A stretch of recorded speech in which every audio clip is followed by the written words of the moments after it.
자, 이반 수학에 이어서 지금은 사회 큰 2단원 단원 평가 문제 한번 같이 보겠습니다.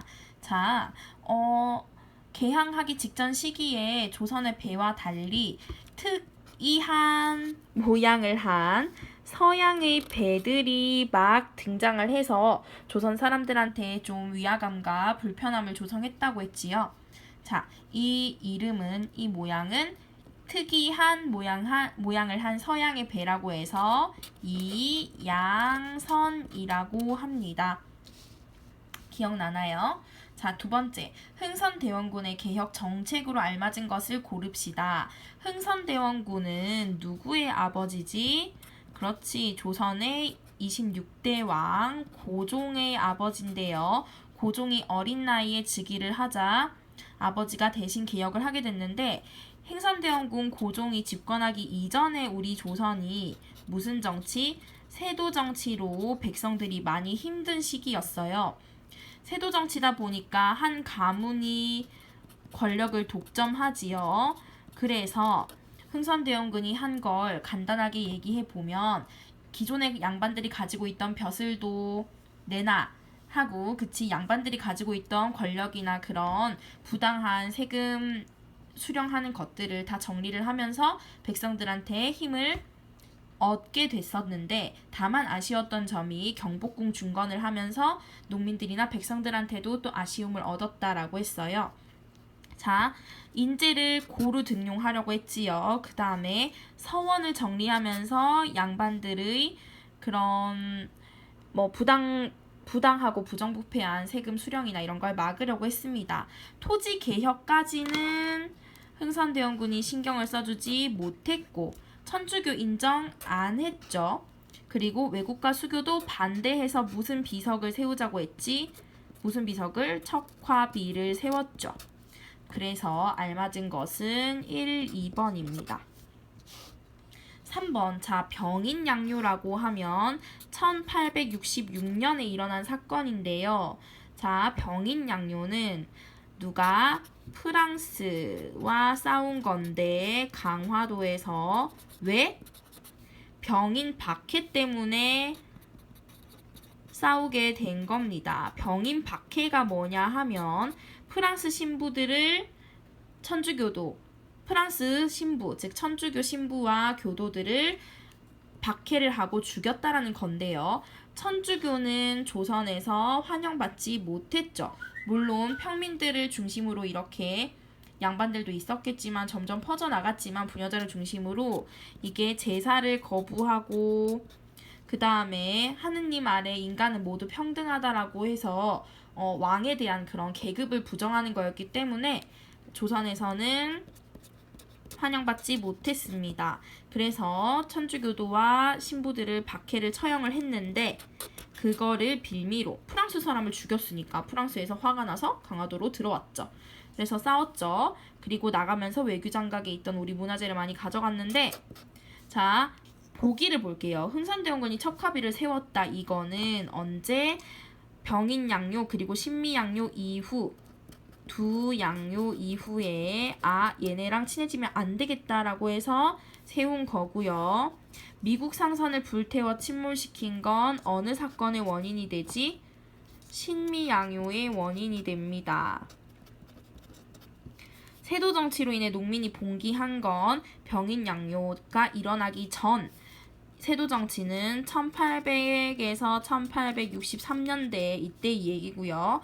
일본 군함이 초지진에 대포를 쏘았다. 일본 군함이라 하면 운요호를 얘기하는 건데, 이거는 나중에 강화도 조약의 그 원인이 되게 되는 사건이죠. 자, 그래서 정답은 5번입니다.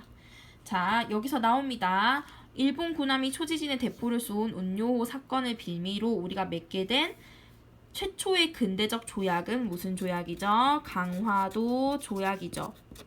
그런데 이게 평등했나요? 불평등했나요? 옳지, 불평등했다고 여러분이 봐야 되겠죠? 그리고 왜 불평등했는지 한번 강화도 조약의 그 남아있는 1조, 4조, 7조, 10조 조항을 보면서 한번 생각해 봐야 될 겁니다. 여러분들이 자, 5번. 조선은 개항 이후에 근대 문물을 받아들이기 위해 어떤 노력을 하였을까요? 좀 흔들렸죠? 자, 조선은 개항 이후에 여기서 개항이라고 하면 무슨 조약을 의미하는 거지? 그렇지, 위에 나온 강화도 조약을 의미합니다. 개항 이후에 근대 문물을 받아들이기 위해서 어떤 노력을 하였을까요? 이걸 뭐라고 쓰면 될까요, 여러분?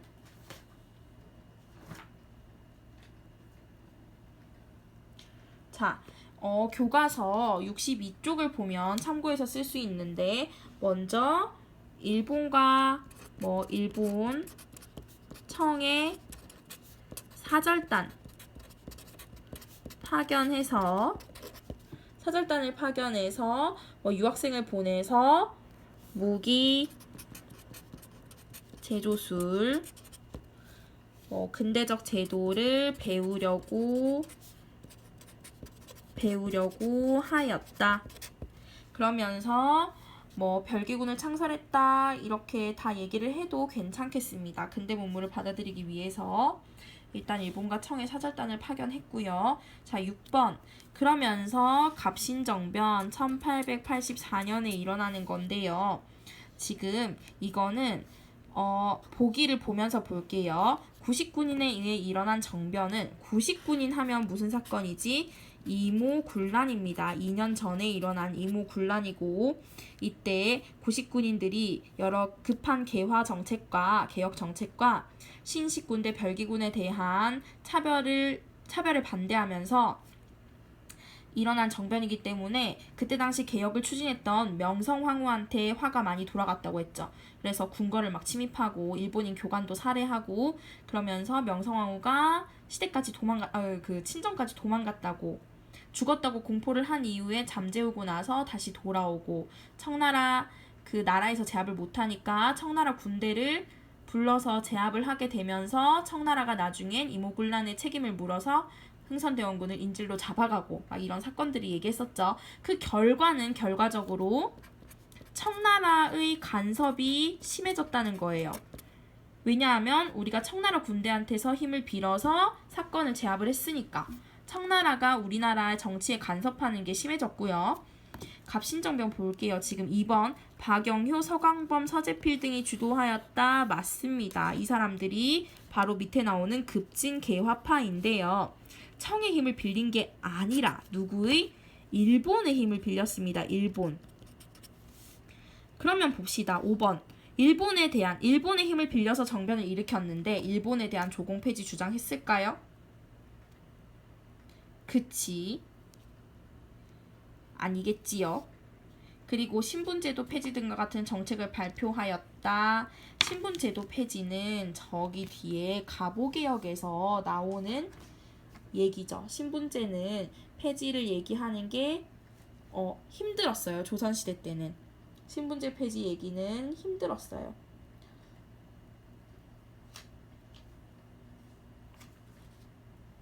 자, 그리고 4번에 봅니다. 3일 만에 실패로 끝났어요. 3일 만에 실패로 끝났는데 그런데 왜? 일본이 힘을 빌려서 끝까지 지원해주기로 했다가 지원해주지 않고 뒤통수를 때렸다 그랬지. 그래서 3일 만에 실패로 끝났으나 일본의 간섭이 더욱 심해진 게 아니라 누구의 간섭이 심해졌냐면 청의 간섭이 심해집니다.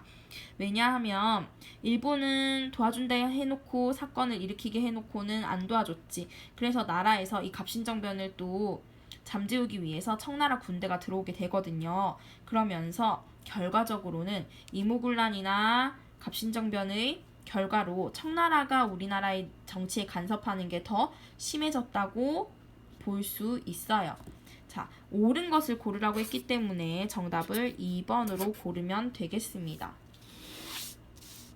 7번 볼게요. 여기서 갑오개혁을 얘기하는 건 1894년 청일전쟁과 동시에 거의 일어난 개혁인데요. 일본이 경복궁에 들어와서 약간 강요에 의해서 근대적인 개혁을 추진을 한 건데 옳은 것을 봅시다. 신분제와 과거제도를 폐지하였다. 네. 근대적 개혁이죠. 일본의 개입이 있었지만 근대적 내용으로 개혁을 하였습니다. 정치 부분에만 개혁에 머무른 게 아니라 신분제, 과거제 폐지하고 여러 가지 또 다른 근대적인 다방면의 개혁을 했거든요. 학교도 세우고 뭐 이런 개혁을 많이 했어요. 자, 개혁의 실패, 글쎄요. 실패로 의병운동이 일어난 거는 아닙니다. 이 당시 갑오개혁 지나고 또 다른 두 개의 사건이 끝난 후에야 이제 두 가지 을미사병과 그 다음에 단발령 두 개를 가지고 더 도화선이 돼서 의병운동이 크게 일어났지 개혁의 실패로 일어나진 않았고요.